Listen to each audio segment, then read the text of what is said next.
Hello दोस्तों, जय हिंद, वंदे मातरम। स्वागत है आप सभी का एक बार फिर से आपके अपने चैनल फिजिक्स टॉपर्स अकेडमी में। मैं हूं वरोज सिंह भव्य और मैं आपके लिए लेकर आया हूं 12th क्लास की फिजिक्स, जिसमें हम करा रहे हैं चैप्टर नंबर 5 और इस चैप्टर का नाम है वैद्युत चालन। और जैसा कि आप जानते हैं, हम आपको 2 लेक्चर करा चुके हैं इसमें, और आज हमारा 3rd लेक्चर है। और आज का जो इम्पोर्टेंट टॉपिक है उसका नाम है आवेश वाहकों की गतिशीलता। ठीक है, तो देखिए क्या होता है, जरा देखेंगे। आपको यहाँ पर एक फॉर्मूला लिख कर दिया है मैंने, म्यू बराबर वी डी बटे ई। तो ये जो म्यू है इसे कहते हैं आवेश वाहकों की गतिशीलता।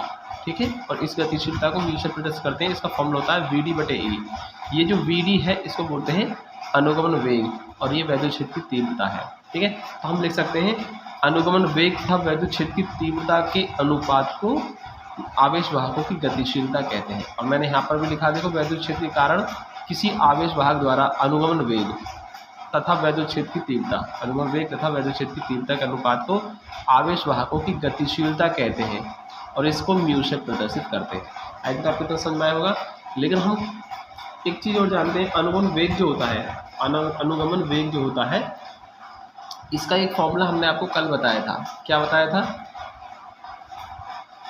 मुक्त इलेक्ट्रॉनों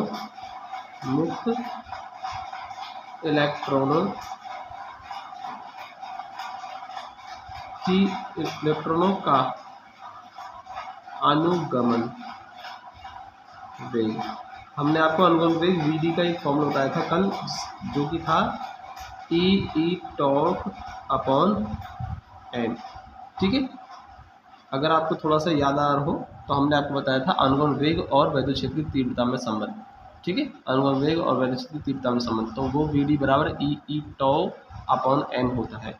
इसको जब आप इसमें रखेंगे तो गतिशीलता कितनी आएगी? म्यू बराबर वी डी की वैल्यू रखेंगे ई टॉर्क अपॉन एन। ठीक है, और ई का हो रहा है डिवाइड, तो आप भी ई का डिवाइड कर देंगे तो ई से ई कैंसिल हो जाएगा। तो यहाँ पर म्यू बराबर जो निकल के आएगा वो ई टाउ अपॉन एम आ जाएगा। और यही जो होता है, ये हमारा दूसरा फॉर्मूला निकल के आ जाता है, आवेश वाहकों की गतिशीलता का दूसरा फॉर्मूला निकल के आ जाता है। ठीक है, तो आप देख सकते हैं इसमें 2 फॉर्मूले आ चुके हैं हमारे, फर्स्ट और सेकंड। तो ये दोनों ही आवेश वाहकों की गतिशीलता के सूत्र होते हैं। ठीक है, आई थिंक आपको इतना समझ में आया होगा। इसके बाद देखिए, हम देखेंगे कि गतिशीलता पर ताप का क्या प्रभाव पड़ता है। ठीक है, तो यहाँ पर आपको याद रखना है, पहले हम लिखेंगे आवेश वाहकों की गतिशीलता पर ताप का प्रभाव। ठीक है, और इसमें आप क्या लिखेंगे? तो इसमें देखिए गतिशीलता पर ताप का प्रभाव, यानी कि गतिशीलता पर ताप का क्या प्रभाव पड़ेगा। तो इसका मैंने देखिए यहाँ पर लिखा है, नोट के फॉर्म में लिखा है मैंने एक तरीके से। ये वेरी इंपॉर्टेंट नोट है, आप इसको याद रखेंगे कि आवेश वाहकों की गतिशीलता ताप बढ़ाने पर घट जाती है। यानी अगर आपको आवेश वाहकों की गतिशीलता बढ़ानी है तो आप टेम्परेचर को डाउन कर दें। ठीक है, ताप को कम करेंगे। ठीक, जब जैसे ही ताप कम होगा गतिशीलता बढ़ जाएगी। ओके, नेक्स्ट है वैद्युत प्रतिरोध। क्या होता है वैद्युत प्रतिरोध, ज़्यादा समझेंगे इसको हम। जैसे कि किसी चालक में जब वैद्युत धारा प्रवाहित होती है तो जो चालक होता है, चालक खुद आवेश के प्रवाह को रोकने की कोशिश करता है। ठीक है, दोबारा सुन लीजिए। जब किसी चालक तार में वैद्युत धारा प्रवाहित होती है, अर्थात आवेश प्रवाहित होता है, तो चालक का जो पदार्थ होता है वो भी इलेक्ट्रॉन के प्रवाह को रोकने की कोशिश करता है, और इस रुकावट को, अर्थात इस अवरोध को ही कहते हैं वैद्युत प्रतिरोध। ठीक है, तो कैसे लिखेंगे हम? इसे लिखेंगे किसी चालक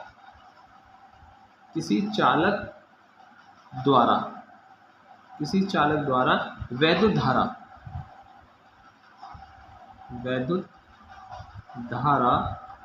के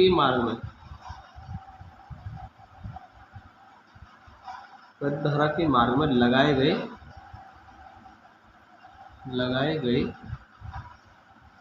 अवरोध का मतलब होता है रुकावट, जो चीज रोकने की कोशिश करती है, अवरोध को वैद्युत प्रतिरोध कहते हैं, वैद्युत प्रतिरोध कहते हैं। तो ये जो परिभाषा है ये एक व्यावहारिक परिभाषा है इसकी। क्या है ये? व्यावहारिक परिभाषा है। ठीक है, अब हम निकालेंगे इसका फॉर्मूला और फॉर्मूले से परिभाषा लिखेंगे हम। तो इसका फॉर्मूला क्या होता है? देखिए, हम जानते हैं वैद्युत प्रतिरोध जो होता है वो क्या होता है? V/I होता है। हमने पढ़ा था ओम का नियम। ओम के नियम में क्या आया था कि जो V अनुक्रमानुपाती I होता था, ठीक है, और जब अनुक्रमानुपाती को हटाते थे तो V/IR हो जाता था। R क्या था? वैद्युत प्रतिरोध। तो R का फॉर्मूला आता था R = V/I। आपने 10th क्लास में पढ़ा होगा वैद्युत प्रतिरोध R = V/I होता है। ठीक है, वैद्युत प्रतिरोध को R से प्रदर्शित करते हैं और इसका फॉर्मूला V/I होता है। ठीक है, तो आप लिख सकते हैं इसे R से प्रदर्शित करते हैं। ठीक है, कैपिटल R से प्रदर्शित इसको हम करते हैं और इसका फॉर्मूला होता है R = V/I। अब इसकी परिभाषा इस फॉर्मूले से कैसे आएगी? देखिए, V वैद्युत विभवांतर है जो चालक के सिरों पर हमने लगाया है, और ये वो धारा है I। जब प्रतिरोध आपने लगाया है, विभवांतर लगाया आपने, जब किसी चालक के सिरों पर आपने विभवांतर लगाया है तो विभवांतर लगाने से चालक तार में वैद्युत धारा प्रवाहित होती है। तो जैसे आपने V विभवांतर लगाए, चालक में I धारा प्रवाहित हुई, और V और I यानी कि वैद्युत विभवांतर और वैद्युत धारा के अनुपात को कहते हैं वैद्युत प्रतिरोध, और जिसको हम कैपिटल R से प्रदर्शित करते हैं। ठीक है, तो इसकी दूसरी परिभाषा क्या हो जाएगी? किसी चालक के सिरों पर लगाए गए विभवांतर, किसी चालक के सिरों पर लगाए गए विभवांतर तथा चालक में प्रवाहित धारा, चालक में प्रवाहित धारा के अनुपात को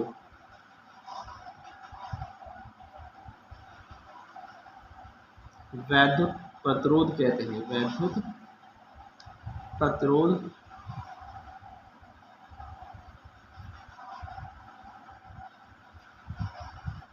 कहते हैं। ठीक है, वैद्युत प्रतिरोध कहते हैं। तो यहाँ से ये हमारी परिभाषा निकल के जो आई है, ये आई है हमारी सूत्र से। ठीक है, अब देखिए इसका मात्रक क्या होता है, जरा हम मात्रक की बात कर लें। मात्रक होता है इसका V क्या है? विभवांतर, जिसका मात्रक होगा वोल्ट, और I क्या है? वैद्युत धारा, जिसका मात्रक होगा एम्पियर। तो वोल्ट पर एम्पियर, वोल्ट पर एम्पियर, यही क्या होगा इसका मात्रक, और इस वोल्ट पर एम्पियर को हम बोलते हैं ओम। ठीक है, ओम, और इसको हम इस वाले सिंबल से प्रदर्शित करते हैं।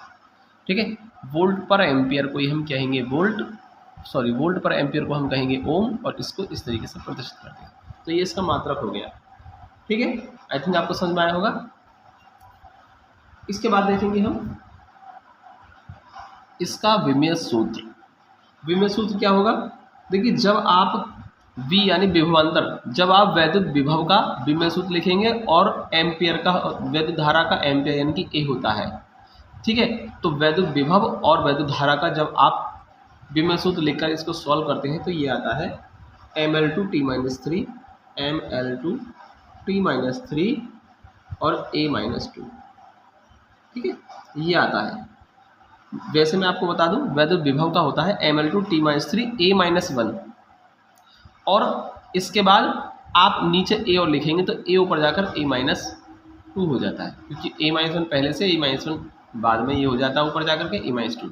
तो इस तरीके से R का जो विमेय सूत्र आता है वो mL2T-3 A-2 आ जाता है। आई थिंक आपको समझ में आया होगा ये।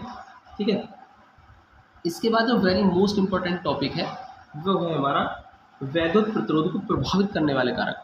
ये वेरी मोस्ट इंपॉर्टेंट टॉपिक होता है। यहाँ से क्या होता है, बोर्ड में कई बार आ चुका है ये, वैद्युत प्रतिरोध को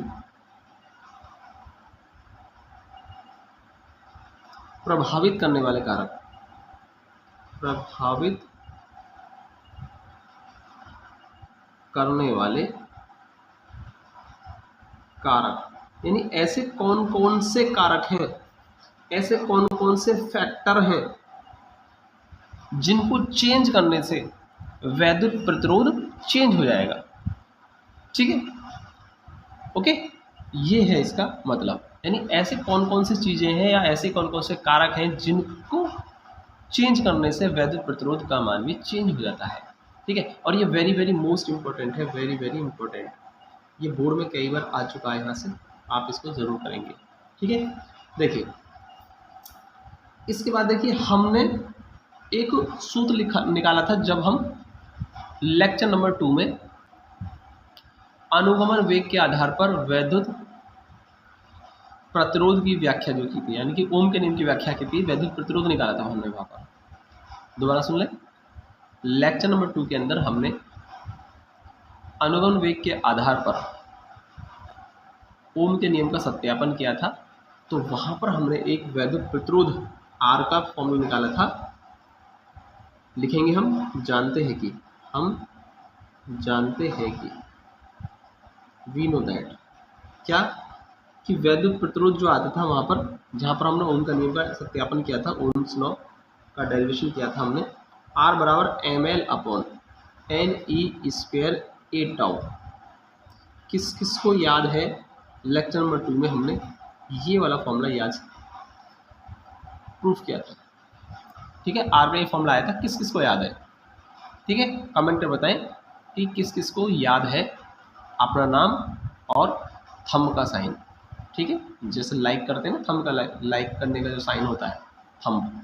ठीक है, वो अपना नाम और थंब मुझे कमेंट सेक्शन में बताएं कि सर हमको लर्न है, हमको याद है ये फॉर्मूला। ठीक है, तो अपना नाम लिख करके थंब बना दें आप लाइक वाला, मैं समझ जाऊंगा कि आपको याद है। तो कमेंट करके बताना आपको कितने, देखता हूँ कितने लोगों को याद है ये आर का मान जो आया था, ओम के नियम का सत्यापन किया था हमने, ml upon NE² A torque. ठीक है, आगे देखिए, इससे पता चलेगा कि प्रतिरोध जो है वो किन किन कारकों पर निर्भर करता है। देखिए एक तो इसमें L आ रहा है, L क्या है, लंबाई, चालक की लंबाई। इसका मतलब वैद्युत प्रतिरोध चालक की लंबाई के अनुक्रमानुपाती है, अर्थात लंबाई को परिवर्तित करेंगे तो प्रतिरोध परिवर्तित होगा। और किस प्रकार का परिवर्तन होगा, यदि, क्योंकि ये L जो है L R के अनुक्रमानुपाती है, तो इसका मतलब है यदि लंबाई को बढ़ाएंगे तो प्रतिरोध बढ़ेगा, लंबाई को कम कर देंगे तो प्रतिरोध कम हो जाएगा। और हमको क्या करना होता है, प्रतिरोध कम से कम करना होता है ताकि धारा ज़्यादा से ज़्यादा प्रवाहित हो परिपथ के अंदर। तो हमें जो लंबाई है वो कम से कम करनी होती है, इसलिए लंबाई को कम करके हम प्रतिरोध को कम कर सकते हैं, जिससे विद्युत धारा बढ़ जाती है। और हमें ज़्यादा विद्युत धारा ही चाहिए, तो प्रतिरोध को कम से कम रखना है, इसलिए कम से कम करने के लिए हमको लंबाई को भी कम से कम रखना होगा। ठीक है, तो लंबाई को घटाकर प्रतिरोध को कम किया जा सकता है, जिससे विद्युत धारा को बढ़ाया जा सकता है। ओके, दूसरा कैपिटल ए आ रहा है इसमें, ए के क्या है, ये व्युत्क्रमानुपाती है, अर्थात ए को बढ़ाने से प्रतिरोध कम होगा, और जब प्रतिरोध कम होगा तो धारा बढ़ जाएगी। तो अर्थात लिखेंगे हम अनुप्रस्थ काट का जो क्षेत्रफल है वो कैसा होना चाहिए, ज़्यादा से ज़्यादा होना चाहिए, ताकि प्रतिरोध कम से कम आए और परिपथ में धारा ज़्यादा से ज़्यादा प्रवाहित हो सके। ठीक है, दूसरा। तीसरा है एन के भी व्युत्क्रमानुपाती है, यानी कि चालक के प्रति एकांक आयतन में ज़्यादा से ज़्यादा मुक्त इलेक्ट्रॉन होने चाहिए। ठीक है, ज़्यादा से ज़्यादा मुक्त इलेक्ट्रॉनों की संख्या हो, अर्थात ज़्यादा से ज़्यादा मुक्त इलेक्ट्रॉन उपस्थित हो, जिससे कि प्रतिरोध कम हो जाए और परिपथ में धारा बढ़ जाए। ठीक है, ओके। और इसके बाद एक आता है हमारा टाउ के भी व्युत्क्रमानुपाती है, यानी कि जो उनके बीच का जो श्रांति काल है वो कम से कम होना चाहिए, ज़्यादा से ज़्यादा होना चाहिए, ज़्यादा से ज़्यादा होना चाहिए, ताकि प्रतिरोध का मान कम से कम आए और परिपथ में धारा ज़्यादा से ज़्यादा प्रभावित हो सके। ठीक है, तो इस तरीके से आर को प्रभावित करने वाले ये कई कारक दे रखे हैं, एल हो गया, एन हो गया, ए हो गया, टॉ हो गया। अब बात करेंगे एम और ई की। आप सोच लोगे सर एम और ई की बात नहीं कर रहे हैं। एम देखिए, एम क्या है, एम जो इलेक्ट्रॉन जो उपस्थित है, मुक्त इलेक्ट्रॉन, उनका द्रव्यमान है, इसको चेंज करना हमारे हाथ में नहीं है। ठीक है, जब चालक लेंगे तो चालक में मुक्त इलेक्ट्रॉन जितने होंगे उनके हिसाब से द्रव्यमान तो अपने आप ही हो जाएगा। नहीं कह सकते हैं एक इलेक्ट्रॉन पर जो द्रव्यमान होता है फिक्स होता है, तो हम इसको चेंज नहीं कर सकते ना, इसको हम खुद से चेंज नहीं कर सकते। और ई एक इलेक्ट्रॉन पर आवेश है, तो ये क्या है, ये जो इलेक्ट्रॉन का द्रव्यमान हो गया और इलेक्ट्रॉन पर आवेश हो गया, ये एक तरीके से आंतरिक गुण होते हैं, मूलभूत गुण होते हैं, ये इलेक्ट्रॉन के मूलभूत गुण होते हैं। इनको हम खुद से चेंज नहीं करेंगे, हम एल को चेंज कर सकते हैं अपनी मर्जी से, एन चेंज कर सकते हैं, ए और टाउ, इन चीज़ों को हम चेंज कर सकते हैं, इसलिए हम इन्हीं की बात करते हैं यहाँ पर। तो यही हमारे 4 फैक्टर माने जाएंगे, एल, ए, एन और टाउ। ठीक है, तो सबसे पहले देखिए मैं लिखता हूँ यहाँ पर, तो देखिए मैंने यहाँ पर लिख दिया है, किसी चालक का प्रतिरोध निम्न कारकों पर निर्भर करता है। कौन कौन से कारक बताए थे मैंने आपको, पहला बताया था एल, क्या है, आर अनुक्रमानुपाती एल के, देख सकते हैं आप आर एल के अनुक्रमानुपाती, तो मैंने लिख दिया है आर अनुक्रमानुपाती एल। ठीक है, चालक की लंबाई के अनुक्रमानुपाती होता है, अर्थात आर अनुक्रमानुपाती एल। ठीक है, दूसरा है आर जो है वो अनुप्रस्थ काट के क्षेत्रफल ए के व्युत्क्रमानुपाती है, तो यहाँ लिखा है चालक के अनुप्रस्थ काट के क्षेत्रफल के व्युत्क्रमानुपाती होता है, अर्थात आर व्युत्क्रमानुपाती ए। तीसरा आप देख सकते हैं एन के व्युत्क्रमानुपाती है, तो यहाँ लिख दिया मैंने एन के व्युत्क्रमानुपाती। और चौथा है टाउ। ठीक है, टाउ यानी कि शांतिकाल, तो शांतिकाल के व्युत्क्रमानुपाती है, तो ये लिख दिया है। ये 4 ऐसे कारक हैं, 4 ऐसे फैक्टर्स हैं जिन पर वैद्युत प्रतिरोध निर्भर करता है, अर्थात इन 4 चीज़ों में से आप किसी भी एक चीज़ का मान परिवर्तित कर देते हैं तो प्रतिरोध भी परिवर्तित हो जाएगा। ठीक है,